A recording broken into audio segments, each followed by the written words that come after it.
Check YouTube. So send the link. Go live and send the link.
Good evening, everybody. I trust that you can hear me. If you can hear me, let me see your comments in the chat box. If you can hear me, let me see your comments in the chat box. If you can hear me, let me see your comments in the chat box. Let me give us 3 minutes to invite our friends, people that we want to invite for the program, for the webinar. Let us start inviting them. So let's do that for 2 3 minutes before we start.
So let's just start. Good evening, everyone, and you're welcome to another episode of our webinar series. And now we've had our request for playback videos. That's why we're bringing YouTube Live, and YouTube Live is here to stay. I want to say thank you for joining. If you are yet to invite one or two people, so quickly do that. Share the link to one or two people that you know that will really benefit from this. We don't have to have hypertension before we learn about hypertension. What Team Favorite Nurse does is basically prevention. We are preventing hypertension. The prevention of a thing is better than the cure or the management of it. So that's why we are having this webinar series, thanks to Team Favorite Nurse. So today we are having one of my senior colleagues, let's say my mommy. She has been a mommy in all ramification. She's one that I look up to in the nursing profession, and she's someone that just gives this aura of a godly woman. She does more than is necessary for nursing. She goes out of her way, and sometimes I'll be like, can I really do as much as Mommy Fato is doing? But I trust God to really help me. So she's a mentor, and don't let me bore you with the details, but mom is so amazing, and I'm so glad to have her on this YouTube live this evening. And I know that you too, you are going to learn one or two things. So please get your journal, get your pen, get your paper, and be ready to really learn tonight. So before I bring mommy up, let me just give you a brief intro of what we do at Team Favorite Nurse. Team Favorite Nurse is a group of nurses, students, and nurses that are registered nurses. As with the help of the Holy Spirit, I just started because I wanted to have a team of people that are like-minded. Then, as a student nurse, I felt like we're not needed that much because you have to have the certificate before you can really help the community. I just felt like it's not needed. Let me start by doing outreaches, things that will not really need my license for now. And if there will be need for any license or backing of a registered nurse, I will always have seniors to reach out to. So we started then, and before we knew it, it became a global vision that people started joining in. And so far so good, we've reached out to more than 6 7 communities, up to 10 communities in Kwara State, with the good news of prevention and early intervention. So we have our members across board in the states, in Kwara State, and in every other state in Nigeria. And I want you to follow this page, like, comment, share, and help us to do this work that we do. So last 2 months, we talked about nutrition, and now we're going to be talking about hypertension. Hypertension just stood out for me. First, today is International Hypertension Day. So one of the reasons why we are having this. So hypertension is just like a a global a global thing that is happening, is a global medical condition, such that statistics makes us know that 1 in 3 people that you meet, they will have 1 in 3 will have hypertension. Holy Spirit. Okay, 1 in 3 people will have or has hypertension. So let me just snooze my phone. 1 in 3 persons really have hypertension. So that is to make us know how deep this thing really is. If we are working with a group of 6 people, definitely 2 people have this hypertension. And what is this hypertension? Mommy will be telling us a lot about hypertension, but don't let me give you the T's yet. So please listen and listen good. So let me introduce mommy, my very own mommy. So as we know, okay, mommy DDN. Let me add mommy DDN. So DDN Fatoye Grace Oluwafunmilayo is a dedicated and seasoned nurse with decades of hands-on experience in clinical care and nursing leadership. About 35 years now. So you see why you don't have to miss this webinar and invite other people. Sorry, my lightning is poor. But please help me manage it. So she currently serves as a deputy director of nursing services at the University of Ilorin Teaching Hospital. A nursing journey has taken her through several core units, including the medical ward, adult emergency, surgical unit, adult emergency, medical unit, labor ward, gynae ward, antenatal clinic, gynecological clinic, and the antenatal ward. Her rich exposure across these departments has equipped her with a well-rounded perspective on patient care, especially in maternal and emergency health. Demonstrating her commitment to lifelong learning, she earned both a bachelor's and master's degree in nursing. Wow! An inspiring feat that reflects her resilience and passion for the profession. Didier Fatoyo Grace Oluwafunmilayo is also an appointed member of the education unit of UITH, where she contributes to the training and development of upcoming nursing professionals. She's passionate about church health, community health, patient education, and empowering women with health knowledge, particularly in areas with maternal care, preventive medicine, and chronic disease awareness. You see why we have this program basically on prevention and awareness. So thank you so much for joining us tonight, mommy. I'll be inviting her to the stage now. I hope you all can see her. Good evening, mommy. It's good to Good have you. evening, everyone. Good Happy to evening, be mom. I with said you. good morning. Good evening, ma. Love Hello, you. mommy. You're looking so sweet, as always. Good. Praise God. So we welcome you. I've welcomed you, but I'm still welcoming you. People are welcoming you in the chat box. I don't know if you can see them. So as you're welcoming mommy, I want you to welcome other people that are joining. Share the link out. This webinar is not only about us, it's about other people. That's why we have this webinar. Our older parents, people that are still young, any kind of, and everybody is allowed to be on this webinar. So mommy, you have the floor now.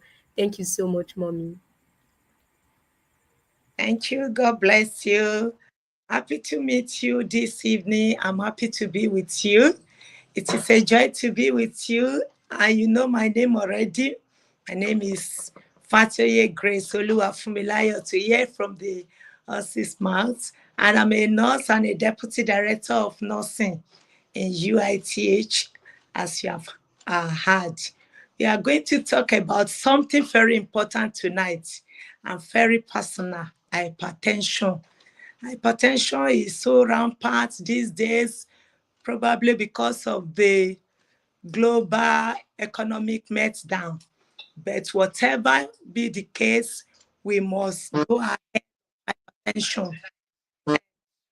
This hypertension, we want to make awareness, to be knowledgeable about the meaning of hypertension and to know the causes and to know the prevention. This one will help us to be able to go ahead of hypertension so that hypertension will not go ahead of us. We are going to first of all know the meaning of hypertension. This is not a medical lecture. It's not a medical lecture. It's going to be a heart-to-heart discussion and conversation. So because of this, is because this hypertension is affecting so many people in our homes, in our workplace, in our churches, our community, or place of worship. So we are going to have heart-to-heart talk discussion so that you too you'll be able to help somebody that is very close to you for the prevention. You also help yourself in having this knowledge and step it down to other people too so that they will know the meaning of hypertension, how to prevent it, and the causes and the complication so that they will be able to get ahead of hypertension. So what is hypertension? Let's talk about it. Let us break it down in a simpler form. So your heart is like a pump that pumps blood. And when the blood is being pumped, it will pass through the blood vessels. The blood vessels must not be narrowed. The blood vessels must not be blocked by any obstruction. And then to every part of the body, the blood will flow. So the heart will pump to the upper part of your body, to the lower part of your body, and that pressure, the force of the blood pushing against the walls of your blood vessels is called blood pressure. So this blood pressure must not be high. Now imagine if that pressure is constantly and consistently too high. What will happen? What do you think will happen? It's like a tap that is turned on too fast.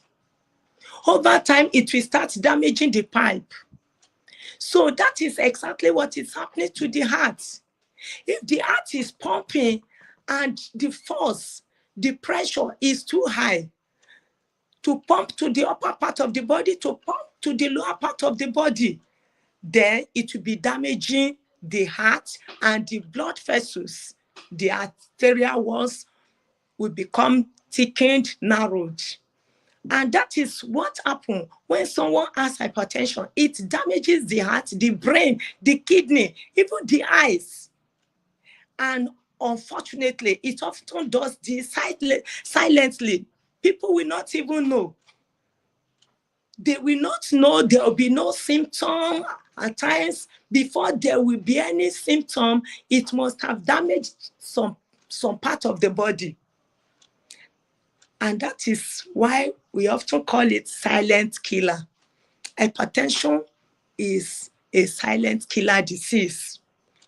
And that is why we need to be very careful. Why should you care? Because of this hypertension.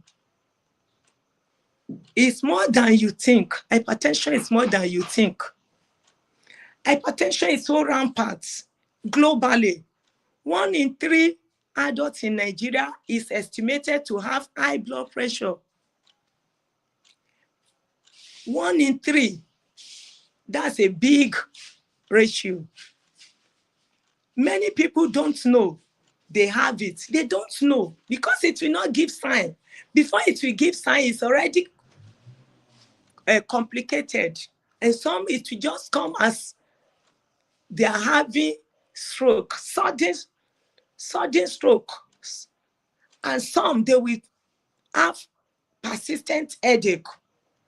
Many people don't know they have it. They can quietly lead to, it will just quietly lead to stroke or heart failure, kidney disease, or sudden death. And that is why we call it silent killer. And this scary part of it, some people only find out after a stroke attack. It is when they have stroke and they were rushed to the hospital, they will now find out that they are hypertensive. And you will hear from the relatives, the patient has never have any history of hypertension. It's not hypertensive. It's just now that you are saying the BP is high. We don't even know it. We don't know it before. We don't know him. We don't know how to have hypertension because they have not been checking. It's because they have not been checking the BP. Definitely it has been there, silently destroying the blood vessels, destroying the kidney, destroying the heart itself. And some we have left ventricular hypertrophy. Some of them we have this arteriosclerosis. All these things. Later, they will have kidney disease. Before they know it, is when they get to the hospital, or because there is no screening, no regular screening, which we ought to be having. But the good news is that we can prevent hypertension. That's a good news. It should put smiling face on everybody. We should not be afraid. It is preventable. I think that's a good thing about this topic. Yes, ma'am. We can control it. Yes, That's good. ma'am.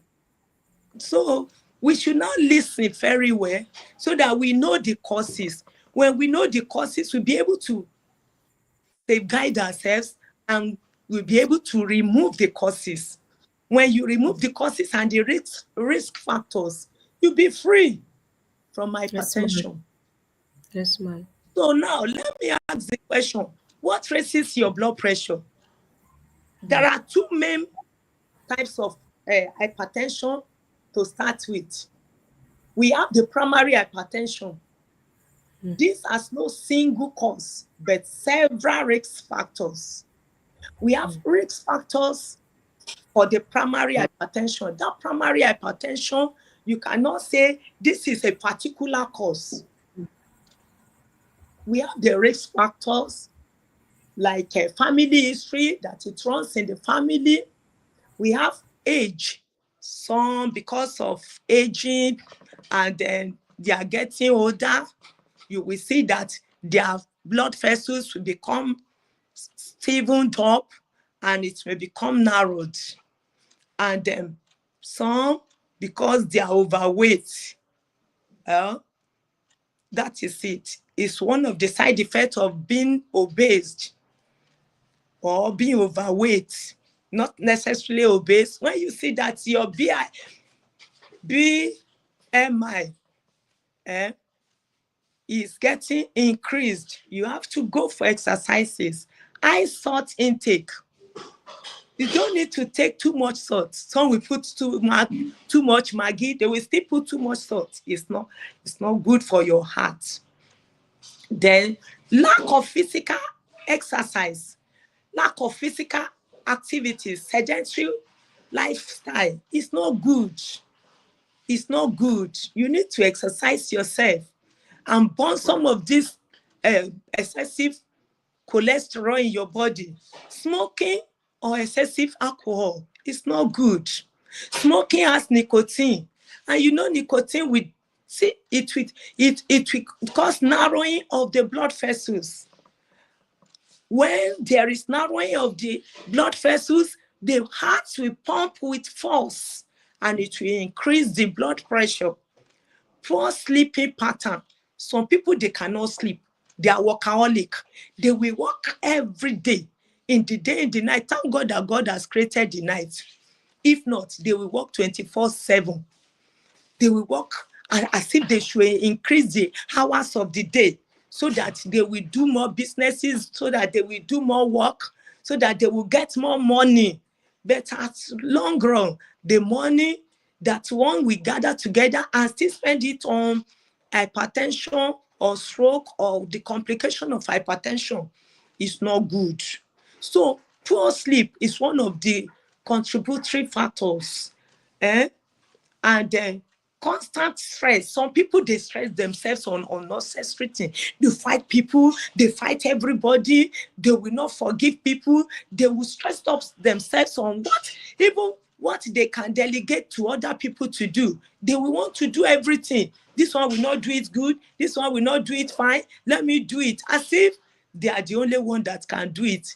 After all, if you are not there, they will do it. Let them do it for you. Don't stress yourself too much. Poor diet. People, they don't even understand the meaning of good diet, balanced diet. They can take junks, they take maybe bread in the morning. When they are going, they'll buy puff puff, they will still take that. It's not good. And as they are working, they'll be taking Coca-Cola. Some of them can take 3 bottles of Coca-Cola in a day. And as they are taking Coca-Cola, they are also eating meat pie, donuts that is full of cholesterol. So all these things, fried food, processed snacks, they are not good. They increase the cholesterol level of the body, which will also cause blockage or narrowing of the blood vessels, and of course, it can affect the the pressure of the heart to pump, because the heart, we have to exert more pressure for the blood to move in that narrowed blood vessels. And then we have the secondary hypertension. Secondary hypertension is caused by other health conditions. There is a specific health condition that cause secondary hypertension, and that is why we call it secondary. Is secondary to one particular ailment, such as kidney disease. Anyone with kidney disease will eventually end up having hypertension, because by the time the kidney is not functioning well to remove the excess waste products in the body, excess fluid in the body, it will become overloading of the heart will be overloaded with excess fluid, with all the uric acid, with all those waste product that needs to be out of the body. Then thyroid problems. By the time the thyroxine is working excessively, the heart also will be working excessively for, like, thyrotoxicosis. There will be over hyper everything. Eating excessively, digestion will be excessive, palpitation, the heart will have to pump more blood and everything. So that one also can lead to hypertension. Hormonal imbalances. When there is hormonal imbalance, it can also lead to it. Certain medications, some people, they just go, they take any type of drug, they go to the counter and to just akape, they just go and collect various type of uh, of of drug, and they will just continue to swallow it. They want to make sure they work and work and work, and they will not feel that they are working. They want to mask the pains they will have after, if they overstress themselves. So by the time they take all those drugs, they will continue to work, and they will not feel tired, and they continue to work again. That is their over laboring the heart. And as they are over laboring the heart, the way the heart can react to it is to put in more effort, to pump more blood, and uh, to compensate for the stress by pumping more blood. And with that, the pressure with which the heart will pump the blood will be increased. So how will one know if one has it? If one has hypertension, there's there are some signs that you will know. Many people will not even feel anything. I told you initially, before they will feel anything, the hypertension has gone to maybe complicated type. That is why hypertension is called silent killer. Many people will not feel anything, but when it shows sign, they may include frequent headaches. You will hear some people say they have frontal headache, they'll be having thrombotic headache, and then some of them, they will have dizziness, blood vision, they will not be able to see properly, and chest pain because the heart is already beating fast, palpitation. They will, they'll be complaining of the chest pain, and some will even have nose bleeding because that pressure is too high. So it can just rupture the blood vessels of the nose. It can rupture, and you will see the blood will be coming out of the nose and out of the nostrils. And some of them, they will not even count it as anything. They will just continue to manage themselves instead of them to run to the hospital. Tiredness or confusion, some will even be confused. They will be tired. They will not even be able to walk again. They will still be trying. They will still be trying. There will be fast and irregular heartbeats. Some will say, my heart is beating, my heart is beating, my heart is beating, but they will not come to the hospital. We should not wait for all these signs, all these symptoms we have mentioned. We should not wait for all these signs and symptoms. We should run to the hospital. Many people will feel fine. Still, they have dangerous high BP. They have dangerous high blood pressure. By the time they measure it with sphygmomanometer, you will see some people will shout, people that cannot caution themselves, people that are emotional, they will shout, hey, 240 over 100, 240 over 120, they will scream. But why don't you determine to be checking your BP regularly? You can even buy BP apparatus. Okay, now we have known that you cannot wait for the signs and symptoms before you come to the hospital. All you have to do for prevention is better than cure. So let's go to prevention of hypertension. I think that should interest you, to prevent it. How can one get ahead of hypertension so that hypertension will not get ahead of you? This is the best part of this discussion tonight. We can control it, and I'm happy. I'm happy we can control it. So let's cooperate together. Let's help ourselves. Let's help somebody beside us in our community, in our family, in our church, in our mosque, anywhere we are, in our workplace, or where we are doing our businesses. The Lord will help us. Okay, let me give you 7 simple steps you can start taking today. As from today, just cooperate with me, and then cooperate and determine from your heart that all these 7 steps, 7 is a perfect number. By the time you take these 7 steps, you will laugh and your heart will be smiling. Your heart will even be happier. Okay, eat smart. Reduce salt.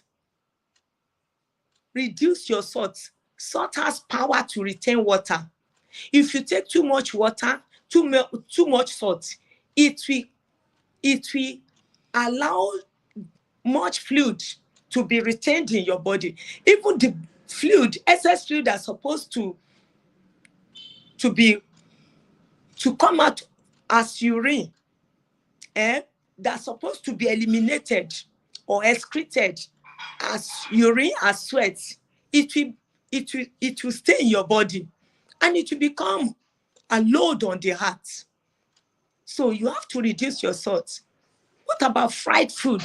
Fried food is not good because it will increase your cholesterol level.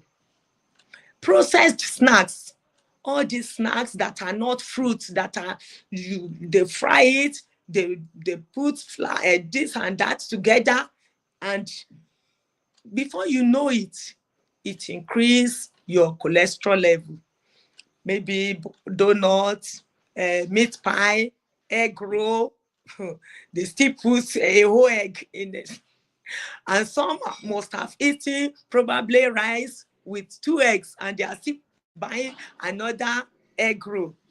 So all this in between mean all this in between meal snacks should be purely vegetables and not processed snacks. Eat more of vegetable and whole grains. It will help you. That's number one. Eat smart. Eat healthy food. Eat balanced diet. Number two, move your body. At least 30 minutes of walking. You can walk. You can dance. When you are dancing, you'll be sweating. You are burning all those calories. You are burning all those excess cholesterol, those excess calories in your body. And any physical activities, do it 30 minutes every day, or at least 5 times in a week. Do this regular 30 minutes walking or dancing, any physical activities you can do. It will allow your body to be lighter. And when you do this, you will see that you will enjoy yourself. Number three, maintain a healthy weight. Try and know your BMI. By the time you know your BMI, you will be able to do what? You'll be able to know whether you are gaining weight or you are losing weight or you are having normal weight. So make sure you maintain a healthy weight. Don't have weight that will affect your heart or that will allow your heart to be pressed down and the heart will be under pressure, and then to pump blood to all the other parts of the body. The heart will have to increase the pressure to compensate for the weight. Even small weight loss can help reduce blood pressure. By the time you are able to reduce your weight, even with 1 kg, you're already winning. So try. And it's not easy to lose weight. You can easily gain weight. And that is why you must be very conscious of what you are eating. Don't just eat junks. Don't just make sure you prepare your food. Don't put too much oil, or either red oil or even this groundnut oil. Look for oil, groundnut oil that have low cholesterol. It will be good. Number four, avoid smoking and limit alcohol.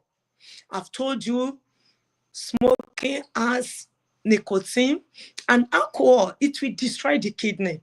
If the kidney cannot function well, it will tell on the heart, because all the excess fluid, all the waste products that the kidney is supposed to eliminate out of the body to be excreted as from the urine, from the sweat, it will stay in the body, and then it will allow the heart to be overloaded.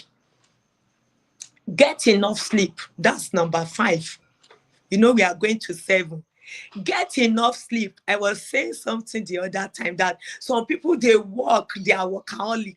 They will work as if they should increase the hours of the day. Thank God for God. There is morning, there is night. So during the night, you have to sleep. Even during the day, you have to sleep and have siesta. Siesta is very important. At least 2 hours during the day. And during the night, you have to sleep at least 6 hours. So altogether, aim for 6 to 8 hours of good quality rest. Is very important per day, every day. Make sure you don't cheat your body. If you cheat your body, you are making the heart to overwork, to overlabor. Allow your heart to rest. By the time you are resting, you are lying flat on your bed. Even the pressure to pump to the upper part of the body will be reduced because the body is lying down. So the blood will just be flowing. It will not have any pressure. I mean, too much pressure for the heart to pump the blood when you are resting. So resting is very good. Please have time to rest, and quality rest, not the type of rest you are lying down, but your mind is wandering, you are traveling here and there. Or you are pressing phone, you say you are resting, you are you are thinking or calculating your money that you or the income for the day. You are minusing, you are plusing, and you are having grudges to the extent that you cannot even sleep. You are lying down, but your mind is not sleeping. And the youth of today, they will not even sleep. They will be on their phone. And it's a pity. Even the youths now, they are also having hypertension. So take care of yourself. Sleep. God is the one that has given us this opportunity to work in the day and in the night to rest. Then number 6, manage your stress. There are stress all over. Stress in the workplace, at home, in the community. You are the one to manage it. You can pray about what is giving you concern. Don't lie down and be thinking and be worried about it, what we are going to eat, how to pay school fees of our children, how to buy clothes, how to do this, how to build a house, how to buy a car, how to fare our car. All these things, they are a lot of stress, but manage it. Pray. You can even pray to God. Trust God more. Even in this time, in this season, that everywhere is full of stress, and people are having financial challenges and crises.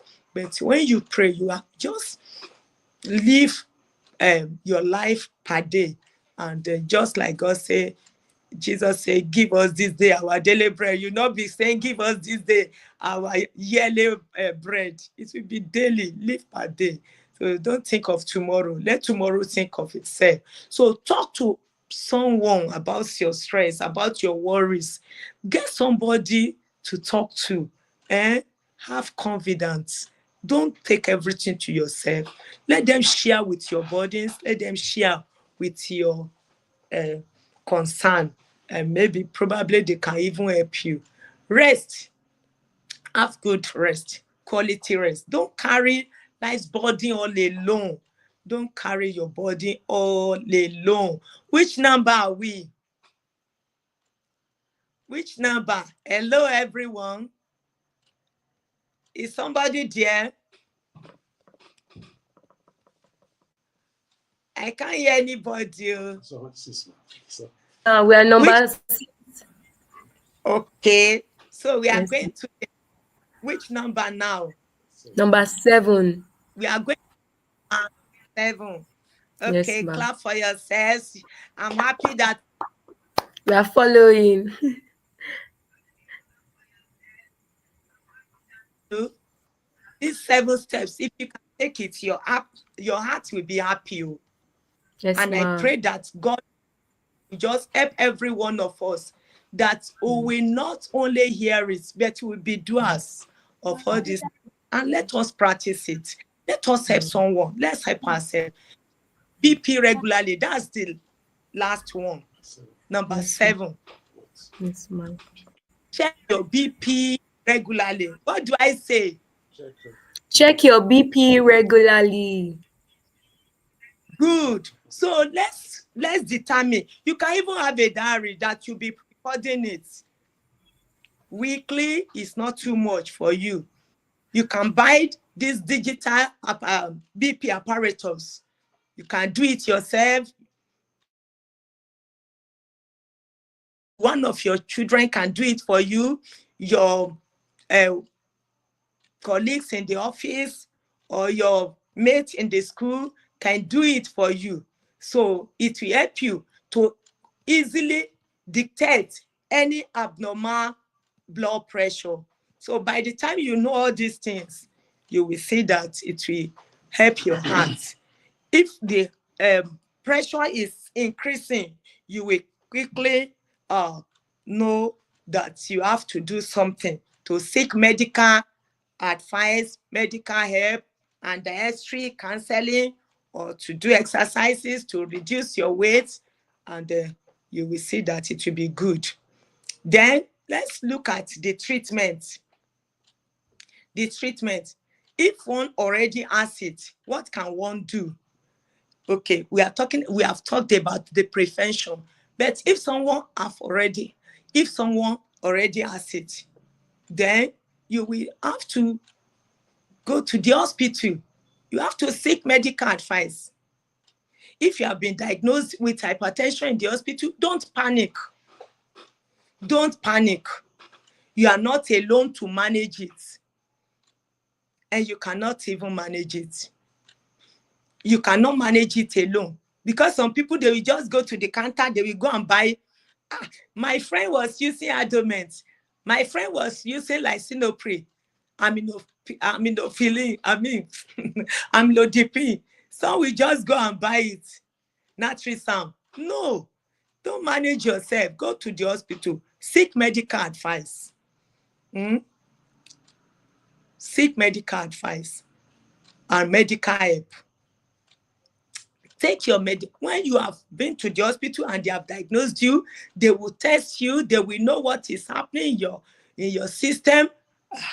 Then they will prescribe the right drug for you.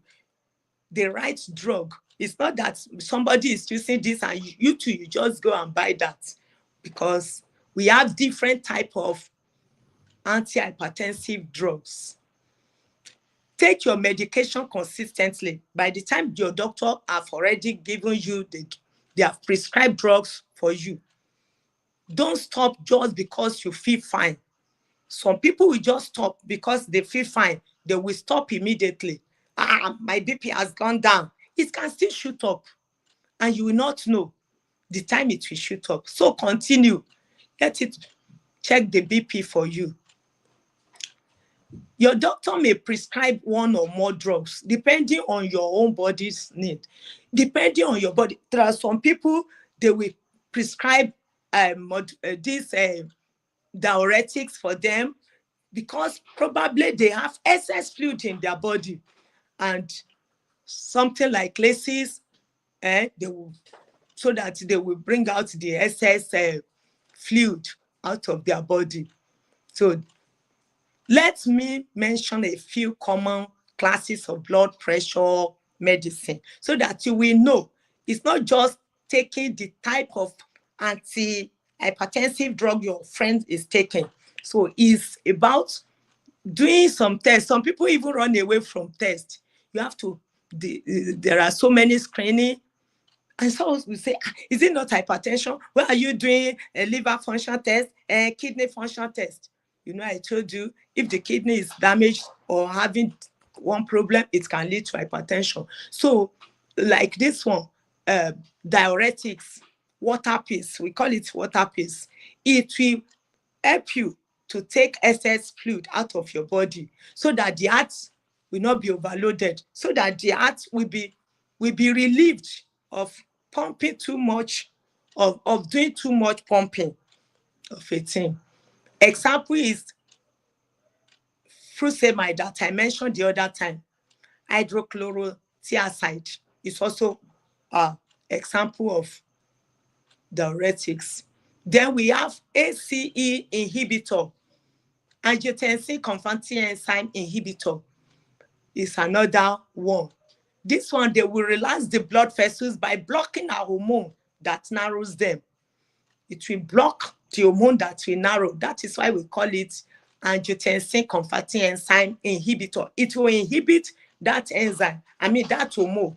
It will, that want to narrow the blood vessels. And when the blood vessels are narrowed, the heart will pump with stress, with increased pressure. So this AC inhibitor will relax the blood vessels. Example is lisinopril. Then we have angiotensin 2 receptor blockers, ARBs. They will block they will block those they will, it's just like the same thing, similar to ACE inhibitors, but they work differently. They will relax the blood vessels. An example is losartan, fasartan. They will inhibit, they will relax the blood vessels, and the blood vessels, when the blood vessels is relaxed, blood will flow easily, and there will be no constriction. There will be no vasoconstriction. So they allow dilation of the blood vessels. They allow the blood vessels to dilate and to relax.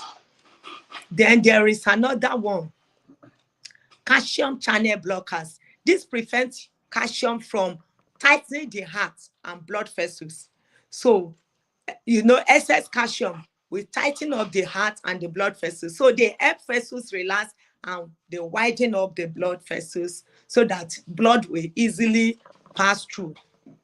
Example is amlodipine and nifedipine. So they are very good. Just for you to know the reason why some people, they will give them different types of antihypertensive, and you yourself, you'll be wondering. But they gave my friend, my colleagues, my mates in the school, they gave atenolol. Atenolol is another one. Beta blockers, they slow down the heart beat and reduce how hard the heart works. If you now go and buy propanolol or atenolol, and you say because your friend is having it, and you too you buy it, do you know that if your heart rate is slowed down before, it will slow it down more? So it will mean that the heart will not pump the normal blood that the blood supposed to pump. So you don't have to copy anybody, and you don't have to buy anti-hypertensive on the counter. Sometimes people need a combination of these drugs that I've told you of, 2 or more medications to control their BP effectively. Do not share or stop drugs without speaking to your healthcare provider. Don't just stop your drugs or say, please give me your own. Give me. I've told you we have different ones.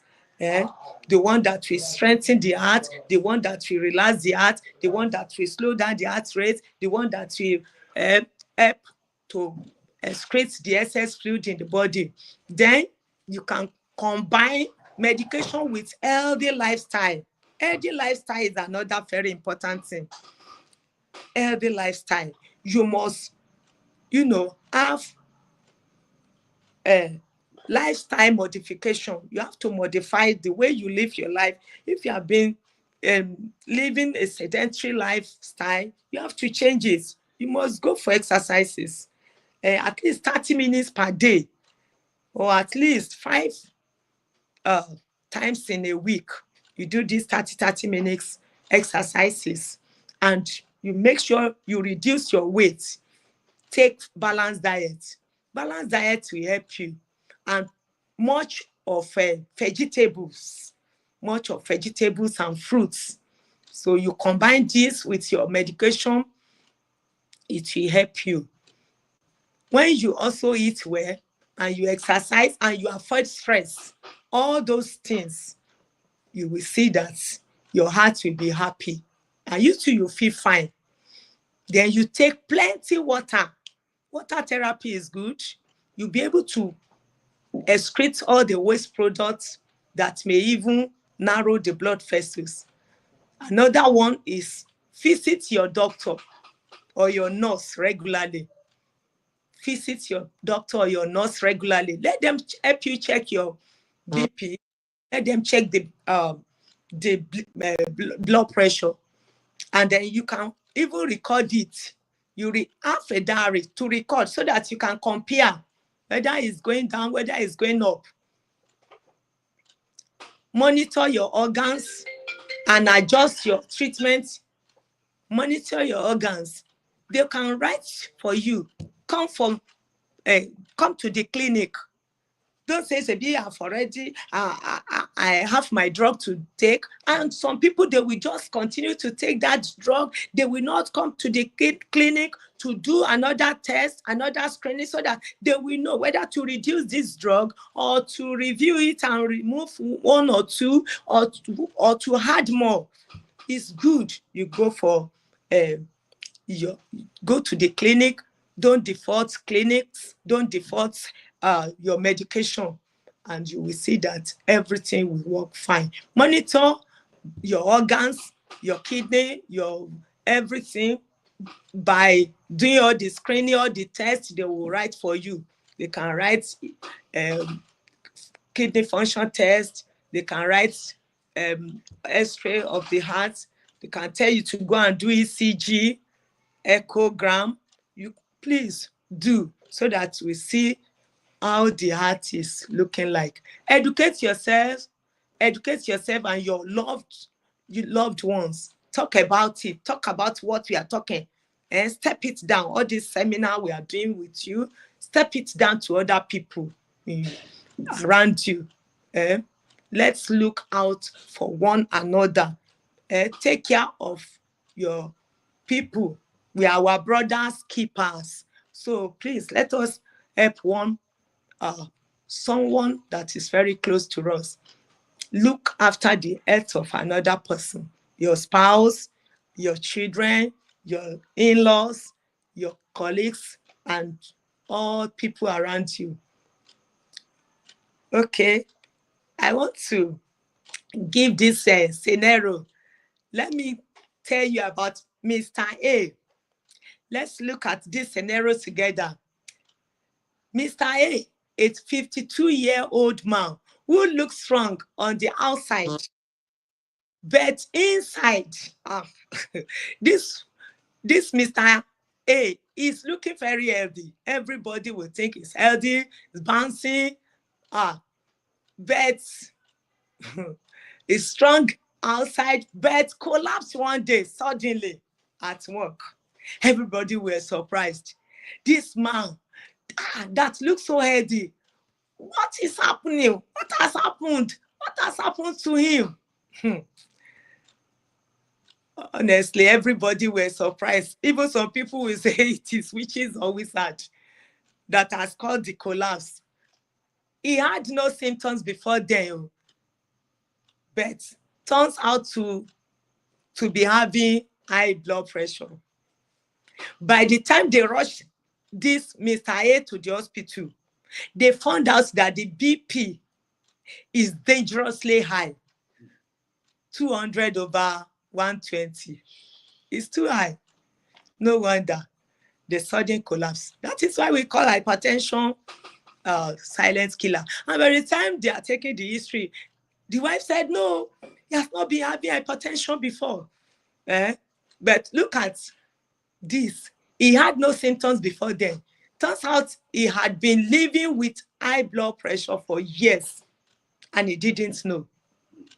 Yes, because it cannot just happen suddenly. Before it will get to the stage of he collapsing, it must be that he has been having it for years. But let's talk about Mrs. B. Mrs. B is another person. This is another scenario. She found out she had IBP during a community health check. That is why you can help your community. You can even do free BP check. You go with your BP apparatus and you do it for them, even without collecting any money. And the community, it means you are profitable to that community and they will never forget you. One or two people will say, God bless you. So it was during the community health check that she found out that she was hypertensive. And immediately she was counseled to change her lifestyle and to take medication regularly. Immediately she started taking medication regularly, doing exercises, and the dietary counseling that was given, she followed religiously. And she's living in a full healthy life. And what is the difference? One got ahead of hypertension, the other didn't. Mr. A just collapsed suddenly. Mrs. B, thank God for the community where she is living. There was free BP check, and then that was how God just saved her to be able to get ahead of hypertension. So there can never be any way she will collapse suddenly. And some people will say it's witches, oh, it's wizard, oh. Something that is preventable. Please, let's prevent what is preventable. Because of our time, the final words that I have for us, let me leave you with this. Don't wait for hypertension to strike before you act. Don't allow anybody around you to collapse before you help that person. Help them. Help them to check their BP if you know how to do it. Everybody can even use digital apparatus. Digital apparatus, you can train your children to do it for you. You can even do it for yourself. It's very good. It's good that we do it for ourselves. So don't wait until don't wait until this hypertension strike on you. Don't say it cannot happen to you. Check your BP regularly. Watch your lifestyle. Encourage others. Encourage others to eat fine. Take responsibility, because it is better to prevent hypertension. It is cheaper to, to, to prevent hypertension. Prevention is better than cure. When you see the complication of hypertension, it's very dangerous, very disheartening. By the time you see people, they go unconscious for days and they will still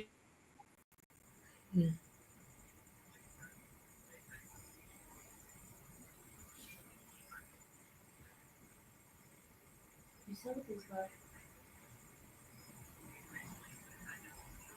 some they will have they will have to become liability They to the whole family. They It's become true. liability because they can no more help themselves, and the family may even be praying for their deaths because they are tired. They'll be changing their pampers. They cannot go to the toilet themselves. They cannot help themselves. So I think let's protect ourselves. Let's protect our families. Let's help our future. Let's help our nation. Let's help our community. And by doing this, you will be happy. Everybody around you will be happy. There will be no rushing to the hospital. There will be no sudden death due to this hypertension, the silent for listening. I Thank you hope you so much, Ma. thank you. Thank you so much, It's a Ma. pleasure. I've gained a lot, even on my own hand, and I trust we all have gained The one or two network things. good. Yes, is going and coming, but I we can still hear. Thank you so much, Mommy. Can we say thank you, Mommy, in the chat box? Thank you so much, Ma. And let me just quickly give a summary of what she had said. The thing that I would like want us to like take home tonight is that prevention is better than cure. And one of the greatest things that we have on this earth are things that we cannot buy with money, and such is knowledge and and information. And tonight we've gotten a lot of, let me say, a lot of things that we should run with. Don't let us wait till someone falls down by our side before we will help them. The greatest help that we can do to anybody is to make them aware about their health, by putting them through. Now, you don't have to be a health professional before you know something about hypertension, and you can put other people through. Prevention is better than cure is the message for tonight. So instead of buying, we're not saying we should not buy clothes, buy lotions, buy do nice ears and all, but we can invest in getting a digital manometer, sphig, so we can even gift it to people. We can wrap it and give them and say, oh, happy birthday, congratulations on your marriage, induction, whatever it is. And there is no limit, there is no age limit to this hypertension. We have younger people coming down with hypertension, especially because of what they eat, their lifestyle, and some due to genetics. We also have older people coming down with it, and I've seen a lot of older women that their blood pressure is still within the range.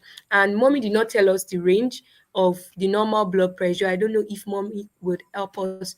So some of us will be like, what's the normal range? Mommy mentioned 200 the other time. So we have to know the normal range so we know what to expect, how to prevent it. What's the normal range, mommy? Okay, thank you for asking.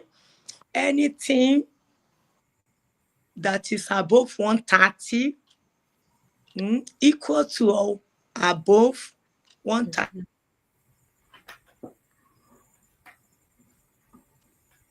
is normal, is hypertension. If it is 130, 90 or above, it's already Hypertension. hypertension. Thank you so much, ma. So Uh, 130 researchers, limit of mercury. thank you, ma. Mm. Thank you so much, mommy. Research has shown that the Um, normal if range, the yes, ma. one, the systolic is when the heart is contracting. Yes, ma. That is why it is higher than that one. The one below is the diastolic when the heart is resting. Yes, ma. So if the heart is resting and then it's 90, it's already high. Yes, ma. So Yes, ma. Thank anything, you so much, ma. okay. And it's Thank for you so adults. much, ma. Okay, Okay. ma. Thank you so much, ma. Mommy, as I don't even know, a wealth of knowledge. She's like a stream, a river, an ocean. If we are to allow mommy, we are going to use a year on this topic. Mommy is well grounded in information, knowledge, everything that we need. So please, I cannot share mommy with anybody. So I'm not going to. So the normal range, just as mommy has said, is anything lesser than 120, 80. If it is going upward towards 130, 90, we should start suspecting hypertension. And again, let me reiterate, prevention is better than cure. Now, what Team Favorite Nurse does is this community outreach. We've done a lot of community outreaches to low income communities. We do it for free.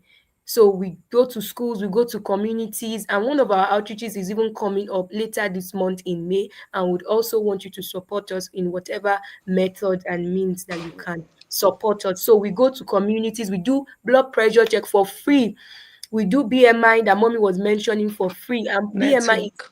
body mass index. Is just trying to calculate if you are overweight, if you are underweight, if you are obese, and any other thing. So that's what BMI is all about. And this will also help you to know if you can be predisposed to hypertension. So we do a lot of this thing. Thank you so much, mommy, again for tonight. So we'll be taking questions. And before we go on to questions, please, I want us to subscribe to this YouTube channel. It has been dormant for a while because of a lot of things, but we are coming with full force. So for us to preach the good news of preventive care, we have to have quite a number of followers so that people can also see that this is what we are doing and also join. So please subscribe to this YouTube channel and turn on your notification for all our posts and updates so that you can be notified whenever we are going to have another live session. Thank you so much. So I'm seeing questions. I'm seeing questions here, but the first one that I think I can see is, can a Christian have hypertension? So mommy, can you quickly help us with that, ma?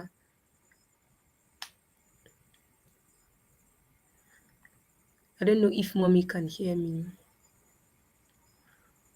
Okay, I think it is network issue. Let me just quickly answer that. Although we believe as Christians that we have a supernatural life, but yet we still have this natural body.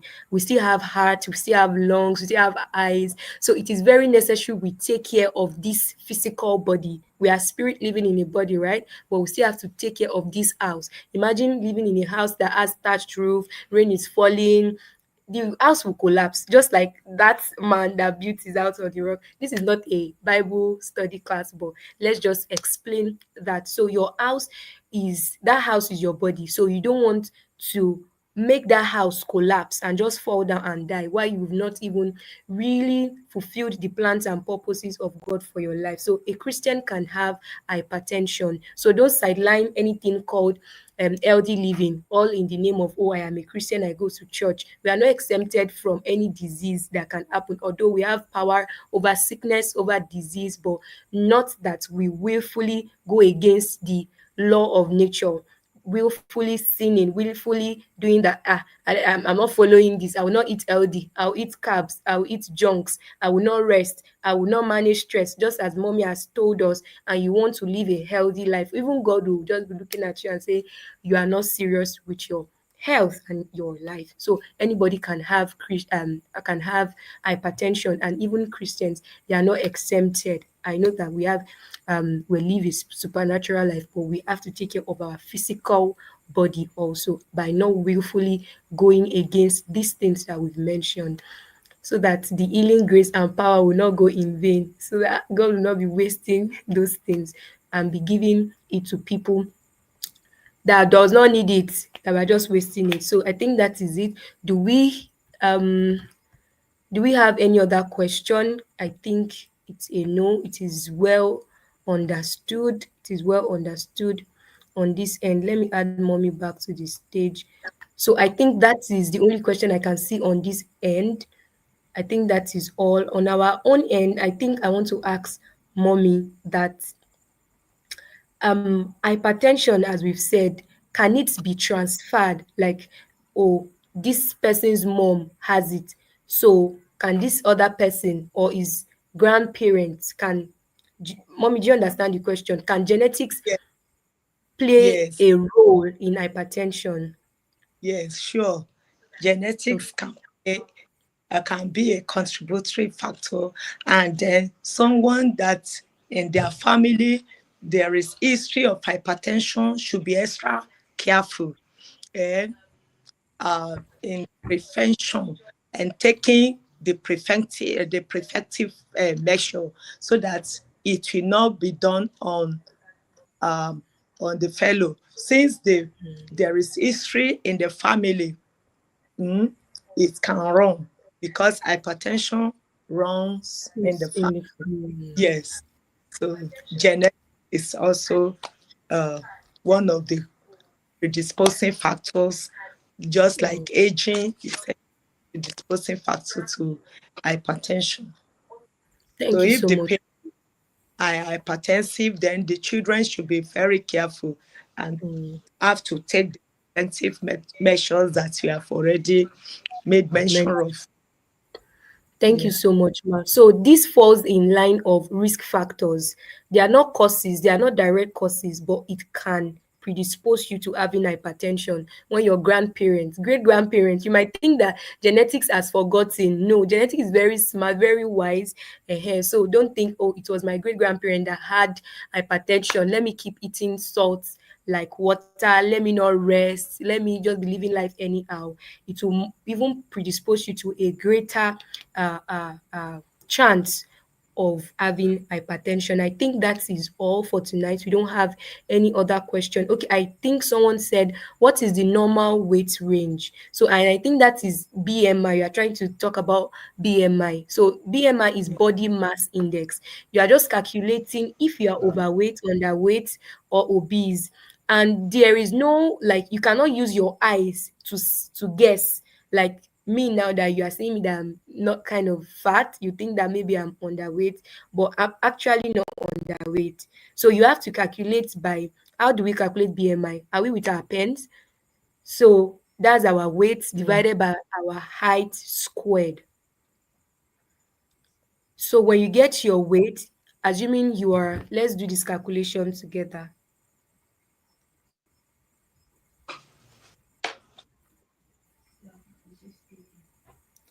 Assuming you are 56 kg, so first you first convert your height to meter. So I know we have tape rule. If we use tape rule is centimeter. So you change it to meter by dividing by 100. So now assuming you are 56 kg and you have 170 cm, that's 1.70 meter. So it will be 56 over 1.70 squared. The formula again, BMI is weight in kg over your height in meter squared. So whatever you get, it is your BMI. Did we get that? We'll do an example now, but let me give us the range. Anything lesser than 18.5 in your calculation, you are underweight. And if you are around 19.5 to 24.5, you are normal weight. Anything above that, 24.5 upward, we should suspect that you are getting overweight. And anything over 30, you are obese. So you see some people, they are very fat and they are tall. So they might not be obese, they might not be overweight, they are just adequate for their size. But there are some people that because of their height, they are not that tall and they have a great weight. It will really much affect their body mass index. So that's how you will know if you are overweight. So let's use this person. Mommy has used Mr. A, B. So let me use Miss C. So Miss C has a weight of 56 kg and her height is 170 cm.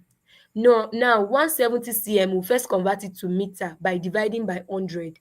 So you just bring point to the middle. That's 1.70, right? 1.7 meter. So now let's do our formula. BMI is equals to weight over height in meter square.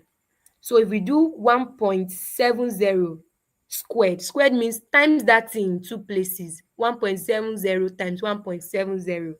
What did we get?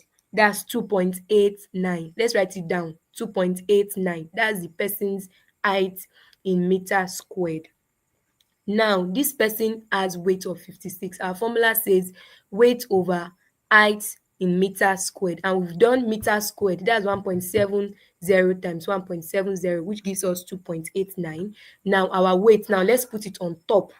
So 56 divided by 2.89.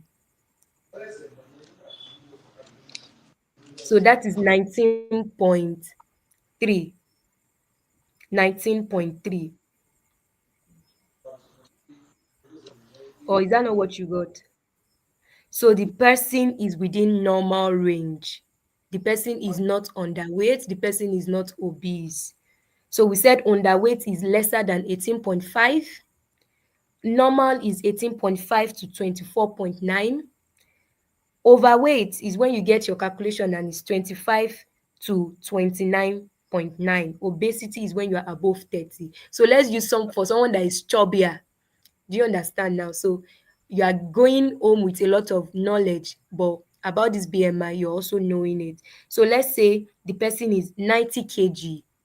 So I want you to do this yourself. I want to see if you are following. This person is 90 kg and this person has a weight of 140 cm. So first you first convert 140 cm to meter, which is you divide by 100, that's 1.40. So square that 1.40 and 90 kg. So what do we have? What's the BMI of that person? So because of our time, 1.40 times 1.40, that's 1.96. Let's divide it by, did I say 96 or 90? Let's use 96.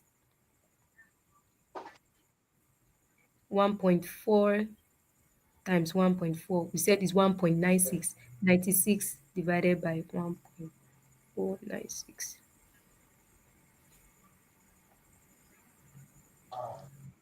What's our answer?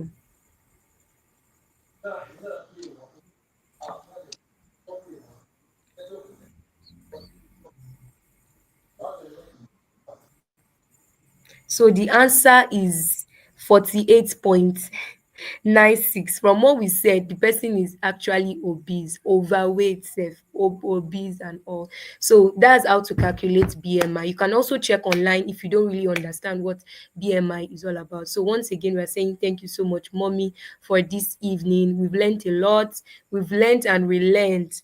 Thank you so much, ma. We really appreciate you. And one last thing, the medications that mommy mentioned is not for us to go and get it and buy them. It is for us to just know them in case we have anyone that is using the medication, just to guide them.